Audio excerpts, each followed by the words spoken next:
वो कैसे इस फील्ड में आ गई और डेस्टिनी का जो हाथ है मुझे यहाँ तक पहुँचाने में, तो डेफिनेटली मैं मानती हूँ कि कुछ तो बात है। तो आपने एक्टिंग करने के बारे में क्यों नहीं सोचा? देखिए, आपके पिताजी एक बहुत ही एस्टैब्लिश्ड एक्टर, आज भी जब स्क्रीन पे आते हैं तो लोग खामोश हो जाते हैं। जी। तो फिर आई थिंक इसी वजह से, क्योंकि हम उसी एटमॉस्फेयर में, उसी एनवायरनमेंट में पले बड़े थे। हमने सब ये चकाचौंध देखी हुई थी बचपन से, तो एक सॉर्ट ऑफ जो फैसिनेशन होती है वो चली जाती है। जो लोग फिल्म स्टार्स हमारे घर पे आते थे, वो हम उन्हें फिल्म स्टार्स की तरह नहीं देखते थे, हम उन्हें अपने पेरेंट्स के दोस्तों की तरह देखते थे। वो हमारे लिए अंकल आंटी थे। तो ऐसी कोई फैसिनेशन रह नहीं गई थी। और मुझे दूसरी चीज़ें में दिलचस्पी थी, जैसे कि बचपन में स्पोर्ट्स में बहुत खेलती थी। मुझे स्केचिंग का बहुत शौक था, तो मैंने फैशन डिज़ाइनिंग का कोर्स भी कर रखा था।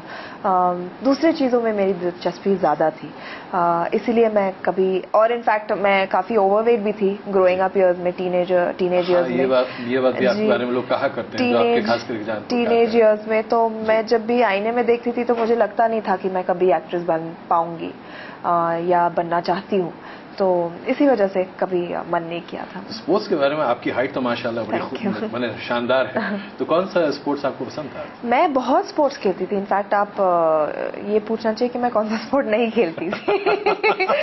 Basketball, throwball, volleyball, swimming, tennis.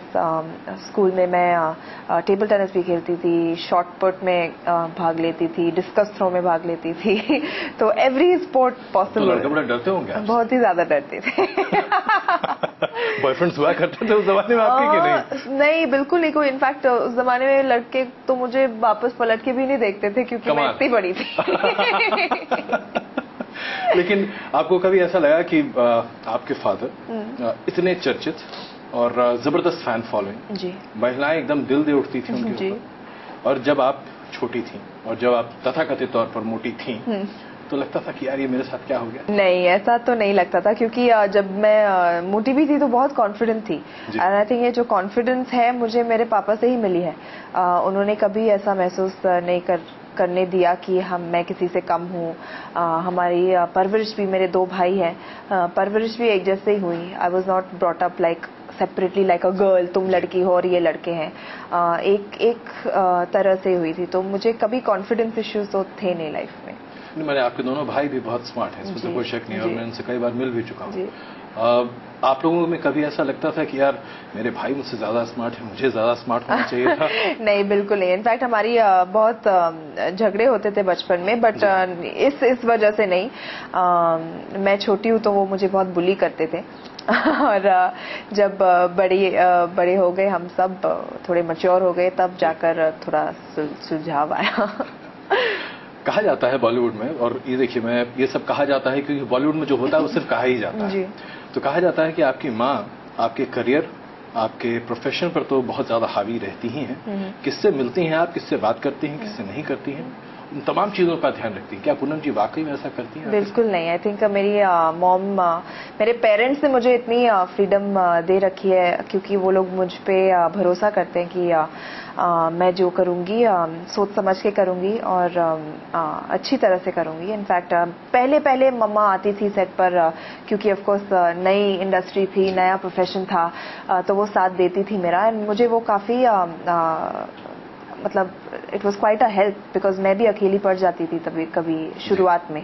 अब मम्मी को पता है, मैं लोगों को जानती हूँ, मेरी पूरी टीम है मेरे साथ, जो मेरे साथ ट्रैवल करती है, मेरे हेयर एंड मेकअप, मेरे मैनेजर और सब, तो शी नो, और सबको जानती है। तो अब उन्हें उतनी तसल्ली होगी कि मेरी बेटी ठीक रहेगी। तो क्या ये होता था कि वो पहले आपकी तमाम स्क्रिप्ट्स पढ़ती थी, किस तरह के रोल आप करना चाहती हैं या कर सकती हैं? नहीं, उसकी भी छूट मुझे उन्होंने दी है। जो इनफैक्ट मुझे अच्छा लगता है जब वो नरेशन में बैठे मेरे साथ, अगर मैं कोई स्क्रिप्ट सुन रही हूँ, ताकि मुझे उनका भी ओपिनियन मिले।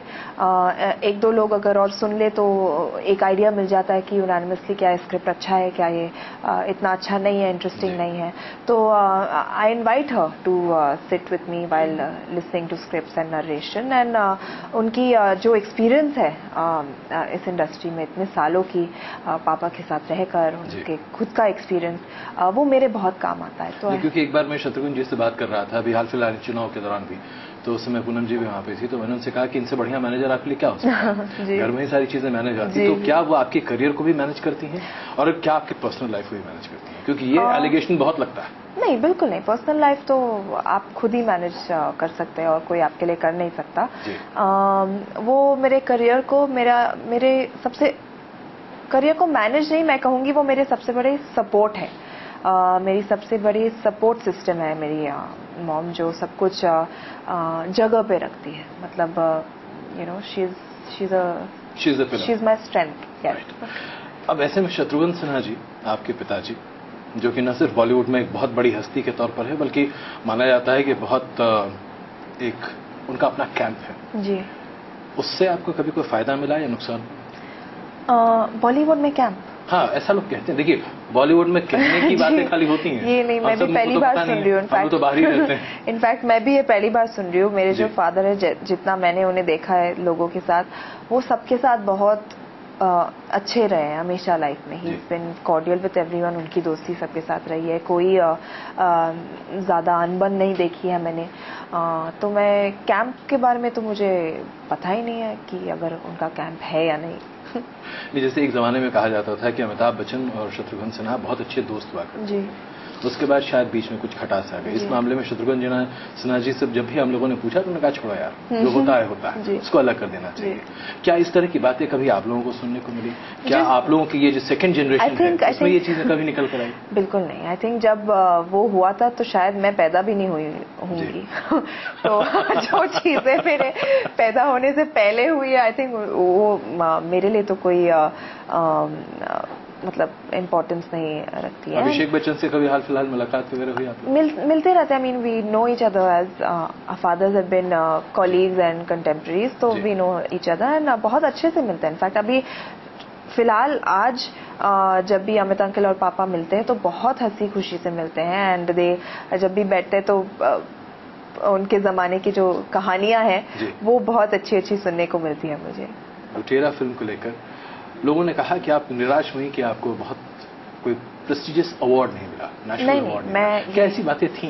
ये गलत बात है। मैं निराश इसलिए नहीं हुई थी कि मुझे अवार्ड नहीं मिला। मैं निराश हुई थी कि फिल्म को जो एक्नॉलेजमेंट मिलनी चाहिए थी वो नहीं मिली। विक्रमादित्य मोटवानी को नॉमिनेट नहीं किया गया था as best director. Amit Trivedi को म्यूजिक के लिए नहीं नॉमिनेट किया गया था।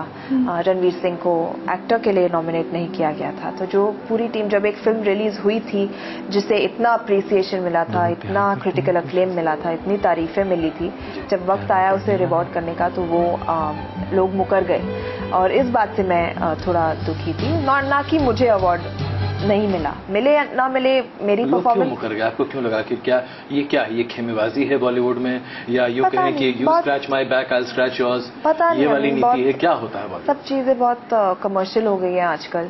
तो अगर आप एक अवार्ड शो बना रहे हैं टीवी को बेचने के लिए, एक चैनल को बेचने के लिए, तो जो सबसे ज्यादा एंटरटेनमेंट वैल्यू देगा आप उसे डालेंगे उसमें। And I guess that's what happened. तो लुटेरा जब फिल्म मैंने भी देखी तो एक्चुअली उसमें मुझे लगा कि जैसे दो एक कहानियां एक साथ पैरेलल चलती हुई दिखाई दे रही थी। लेकिन वो जो एक उम्मीद की किरण उस फिल्म में होनी चाहिए थी, कई दफे शायद वो निकल कर नहीं आ पा रही थी। क्या आपको ऐसा महसूस हुआ? बिल्कुल नहीं। आई थिंक जो एक कहानी थी, it every story is not does not have a happy ending. This was one of दो स्टोरीज। एंड आजकल अगर आप देखें तो काफी फिल्मों में the male protagonist has died towards the end, but that's just a story। वो एक कहानी होती है। एंड ये विक्रमादित्य मोटवानी की एक बहुत ही दिल से करीब कहानी थी जो उन्होंने लिखी थी और डायरेक्ट की थी। आपको उस फिल्म में इनैक्ट करते समय अगर आप एक तरफ लुटेरा रखें और एक तरफ दबंग रखें, दोनों को आप किस नजरिए से देखना पसंद करें? आई थिंक मेरी ये खूबी है कि मैं हर फिल्म जो करती हूँ उसे एक ही नजरिए से देखती हूँ। मैंने लुटेरा कोई अलग अंदाज से नहीं किया था जो मैंने दबंग किया था। जो भी फिल्म मैं शुरू करती हूँ वो ऐसे शुरू करती हूँ कि ये मेरी पहली फिल्म है। तो आई थिंक उसमें डायरेक्टर का बहुत बड़ा हाथ होता है। I am a directors actor, कि वो मुझे बताए कैरेक्टर के बारे में और उन्हें कैसा परफॉर्मेंस चाहिए। कई डायरेक्टर्स ऐसे होते हैं जो छोड़ देते हैं आप पे कि आपको जो करना है आप करें। ऐसी कई फिल्में हैं जहाँ पर मैंने की है। But director like Vikramaditya Motwani, director like Prabhudeva, like these two directors चाहते हैं, एक उनके मन में एक आइडिया है कि ये कैरेक्टर ऐसे होना चाहिए, तो वो बताते हैं आपको एग्जैक्टली क्या करना है। दूसरी फिल्में होती हैं जहाँ पर मुझे खुद अपने आप से सोचना होता है कि जैसे राउडी राठौर, जैसे राउडी राठौर, जैसे दबंग, जैसे बुलेट राजा। अच्छा, आपने राउडी राठौर करने का क्यों सोचा? मैं जब वो फिल्म देख रहा था तो कई बार मुझे ये सवाल दिमाग में कौंधता रहा कि मतलब आप यहाँ कर क्या रही हैं? नहीं, बिल्कुल नहीं। मैं ऐसी फिल्में करना पसंद करती हूँ जो मैं पर्दे पर देखना चाहती हूँ एज एन ऑडियंस मेंबर।